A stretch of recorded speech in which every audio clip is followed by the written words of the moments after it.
Kunskaper om brons gav oss bronsåldern. Kunskaper om järn, järnåldern.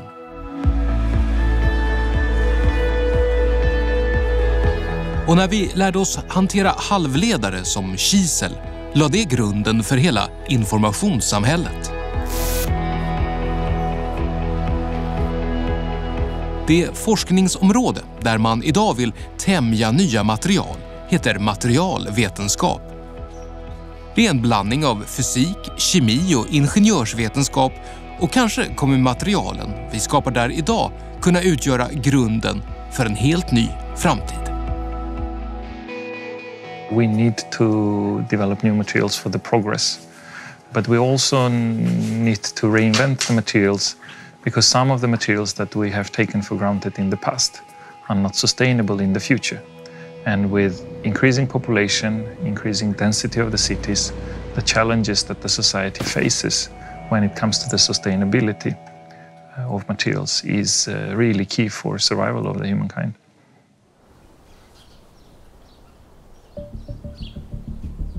Vid Ångström-laboratoriet i Uppsala leder professor Albert Mihranya en forskargrupp som skapar innovativa applikationer genom att använda ett gammalt välkänt material på ett nytt sätt, nämligen cellulosa. Att framställa papper av cellulosa är en kunskap med mer än 2000 år på nacken med sitt ursprung i Kina. I Sverige, där Albert Mihranya är verksam, har man också en lång tradition av att använda just cellulosa som material. Filter paper is a Swedish invention. It was known together with the German grades of filter paper as the best filter paper. The Swedish scientist Berzelius was first to suggest that we use paper in chemical analysis to separate particles from solutions. I Uppsala för Albert och hans team den svenska traditionen vidare med en avgörande uppdatering. Deras filter kan rensa bort partiklar som bara kan ses med ett mikroskop.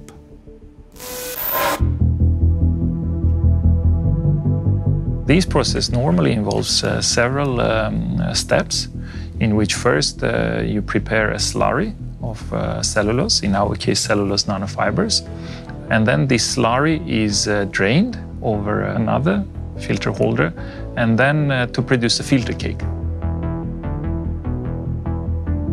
And then this wet cake is pressed and dried to produce the filter paper. So it's very straightforward actually.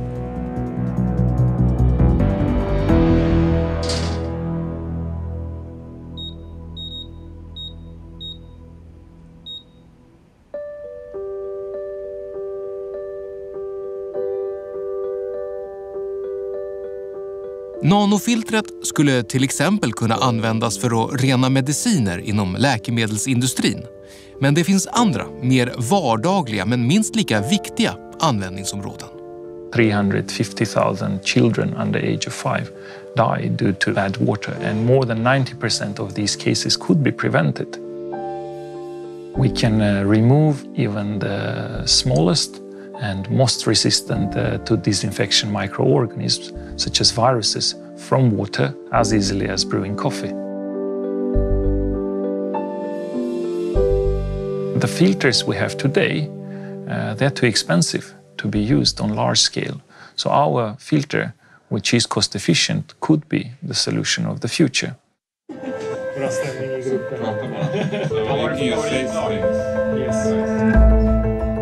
Albert Miranyas uppfinning är ett bra exempel på hur gamla upptäckter och ny kunskap i kombination kan leda till viktiga vetenskapliga framsteg.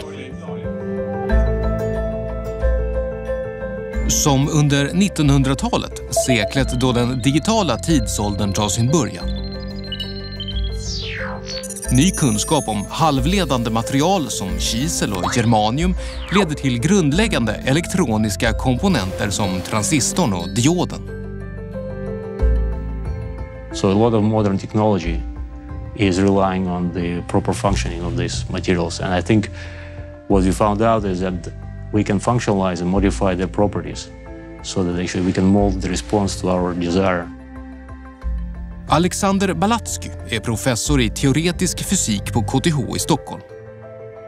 Alexanders team använder fysiska lagar och matematiska formler för att beräkna och försöka förutspå hur olika material i olika situationer kommer att reagera på atomnivå.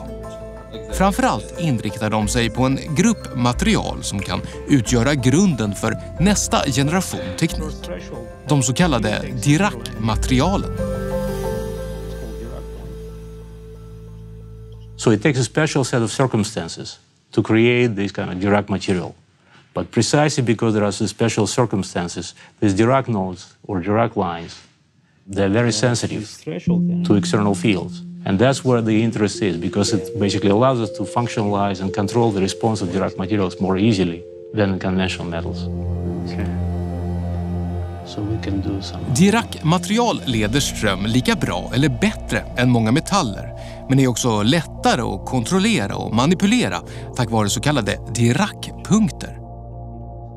Något som är särskilt värdefullt när det handlar om finkalibrerad teknik. Ett av de mer kända Dirac-materialen är grafen, en form av kol.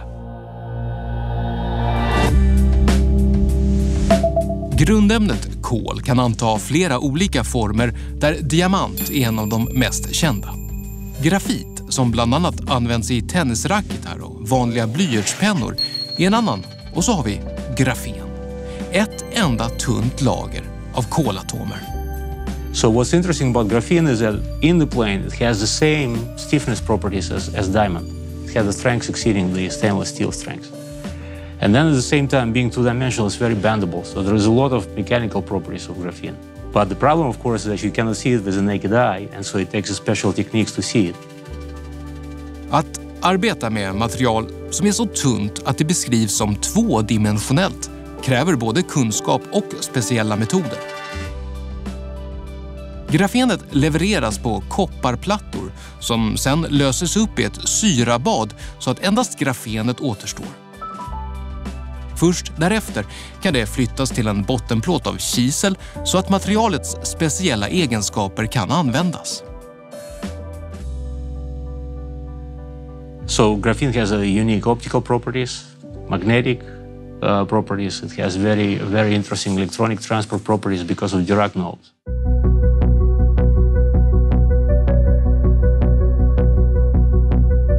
Vid KTHs olika labb i Kista testar man Alexanders teorier i praktiken.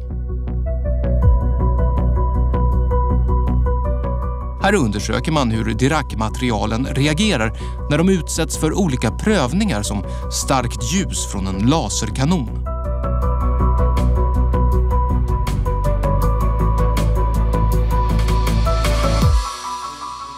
Målet är att hitta konkreta användningsområden för de relativt nyupptäckta materialen. Forskarna pratar redan om allt från solceller och kompositmaterial för flygplan till hyperkänsliga sensorer, framtidens batterier och elektronik. Graphene, in addition to have very unusual electronic properties, as we mentioned, has a very interesting mechanical properties. So the people in particular talk about, for instance, personal or wearable electronics, meaning actually that you have electronics that are inherently flexible. And that's where this flexibility, structural stability of graphene comes in as well, because it might be a basis for the future electronics and applications where silicon and germanium would be hard to implement.